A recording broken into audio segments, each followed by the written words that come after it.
By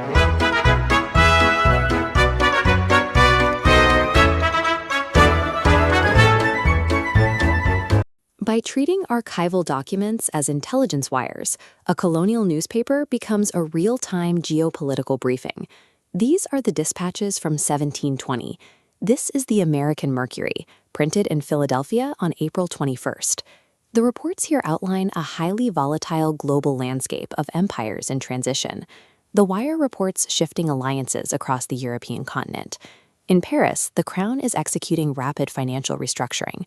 To the south, the paper details aggressive maritime seizures and unofficial warfare disrupting Caribbean trade routes. Finally, the advertisements track domestic unrest within the American colonies, specifically documenting fugitives and active manhunts. These seemingly isolated columns demonstrate how high-level international statecraft and hyper-local colonial survival were interconnected issues. News from New York confirms a major shift in European power.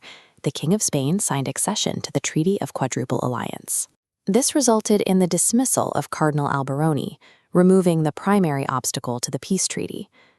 The king has overhauled his operational structure, declining to hire a new first minister, and directing all foreign diplomats to address the Marquis Grimaldo instead.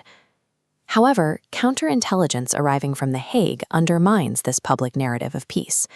Rumors indicate that secret engagements are being formed between Spain and the Tsar of Muscovy for mutual support. An alliance between Spain and Muscovy would pose a direct threat to the newly formed Quadruple Alliance, creating a secondary power bloc outside of British and French control. The broadsheet reveals a diplomatic landscape built on paranoia, where public treaties are immediately shadowed by secret back-channel negotiations. Dispatches from Paris frame the city as a center of rapid financial and civic restructuring. The paper reports massive capital flight in the French market, noting that English and Dutch investors have dumped their holdings in the Mississippi stock. With the major colonial powers divesting, the broadsheet states the stock now relies primarily on Italians, Jews, and Genevans. Financier Mr. Law centers this volatility. To maintain his French court standing, he confessed to the Romish faith, while purchasing 20 ships for Indies trade. Locally, the Crown is enforcing civic order through a new regulation numbering an estimated 3,000 hackney and stagecoaches, modeled after the London system. This centralization extended to religious life, where the king ordered a Protestant church built in 1700 to be consecrated for Roman Catholic use. These dispatches show a French empire centralizing its economy, transportation, and religion to project imperial dominance. On the trade routes, the security situation was precarious. A dispatch from a Rhode Island sloop details surging maritime hostility. The French government at Martinique commissioned 2 gardes de la côtes to intercept shipping lanes. Under the pretense of preventing illegal trade, these guards captured 13 English vessels. The seizures paralyzed regional logistics, affecting merchant ships originating from Barbados, New York, and Antigua. Crews were stripped of their cargo, of their clothes, and even their watches. The broadsheet provides an alarmist summary of the treatment, stating the captives were handled, quote, as if it had been actually war. While monarchs signed peace treaties in Europe, colonial merchants faced state-sponsored piracy in the Caribbean. In the American colonies, news focuses on an upcoming shift in executive power in New York. Brigadier Hunter, governor of New York, has recovered his health and is returning with a man of war and expanded political authority. The advertisement section reveals the internal frictions of the colonies, starting with a breakout at the Salem Gale.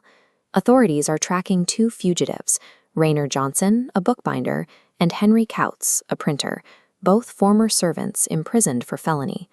A second active manhunt, originating from the Susquehanna River, carries a £5 reward for capture. The descriptions are specific. John McCahey is an 18-year-old pockmarked servant, and Toby is a 23-year-old Indian man who speaks good English.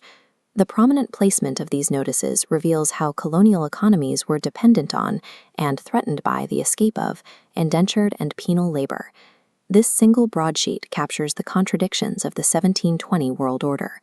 The formal alliances signed in Europe meant little to a merchant being stripped of his cargo in Martinique. Within this issue, reports of economic consolidation in Paris exist alongside lawless wealth extraction in the Caribbean and labor flight in the colonies. For a colonist in 1720, The paper sent a clear message. They were surrounded by threats from foreign navies above and domestic unrest below. The American Mercury proves that historical treaties were often illusions of peace, layered over a reality of constant, violent friction. The Daily Dispatch, history in print.